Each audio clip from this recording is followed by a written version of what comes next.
മാവേലിക്കര താമരക്കുളം ഗ്രാമപഞ്ചായത്ത് ഓണം കാർഷികോത്സവത്തിന് വർണ്ണാഭമായ തുടക്കം. 6 ദിവസങ്ങളായി നടക്കുന്ന കാർഷികോത്സവം കൊടുക്കുളം സുരേഷ് എം പി ഉദ്ഘാടനം ചെയ്തു. കാർഷികോത്സവം സെപ്റ്റംബർ 3-ന് സമാപിക്കും. താമരക്കുളം ഗ്രാമപഞ്ചായത്ത് ഓണം കാർഷികോത്സവത്തിന് നെടിയാണിക്കൽ ക്ഷേത്രമൈതാനിയിലാണ് തുടക്കമായത്.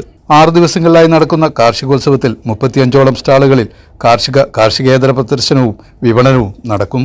കാർഷികോത്സവത്തിന് തുടക്കം കുറിച്ച് വിവിധ വാദ്യമേളങ്ങളും നാടൻ കലാരൂപങ്ങളും ഫ്ലോട്ടുകളും അണിനിരുന്ന വർണ്ണാഭമായ ഘോഷയാത്ര പഞ്ചായത്ത് ജംഗ്ഷനിൽ നിന്നും ആരംഭിച്ച് ബസ് സ്റ്റാൻഡ് ചാവടി ജംഗ്ഷൻ വഴി കാർഷികോത്സവ വേദിയിൽ സമാപിച്ചു. തുടർന്ന് നടന്ന ചടങ്ങിൽ കൊടിക്കുന്നിൽ സുരേഷ് എം പി കാർഷികോത്സവം ഉദ്ഘാടനം ചെയ്തു.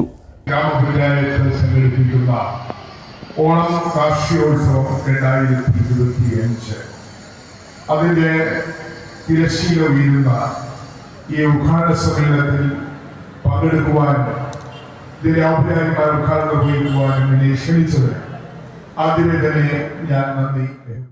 ഗ്രാമപഞ്ചായത്ത് പ്രസിഡന്റ് ജി വേണു അധ്യക്ഷനായിരുന്നു. Bharanikkavu block panchayat president S Rajani മുഖ്യപ്രഭാഷണം നടത്തി.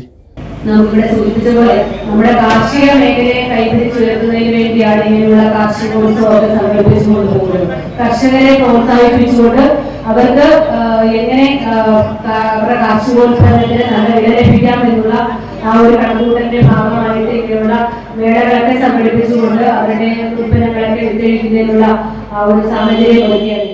ബ്ലോക്ക് പഞ്ചായത്ത് അംഗം Shanthi Subhash, vice president Shaija Ashokan, standing committee ചെയർമാൻമാരായ P Harikumar, R Deepa Jyothish, secretary G Madhu, press club president S Jamal, CDS chairperson D Sathi, വ്യാപാരി വ്യവസായി ഏകോപന സമിതി unit president VM Mustafa Rawther, panchayat അംഗം വി പ്രകാശ് തുടങ്ങിയവർ പ്രസംഗിച്ചു.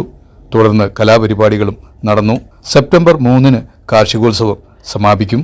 സമാപന സമ്മേളനം MS അരുൺകുമാർ MLA ഉദ്ഘാടനം ചെയ്യും. News bureau, Charummood.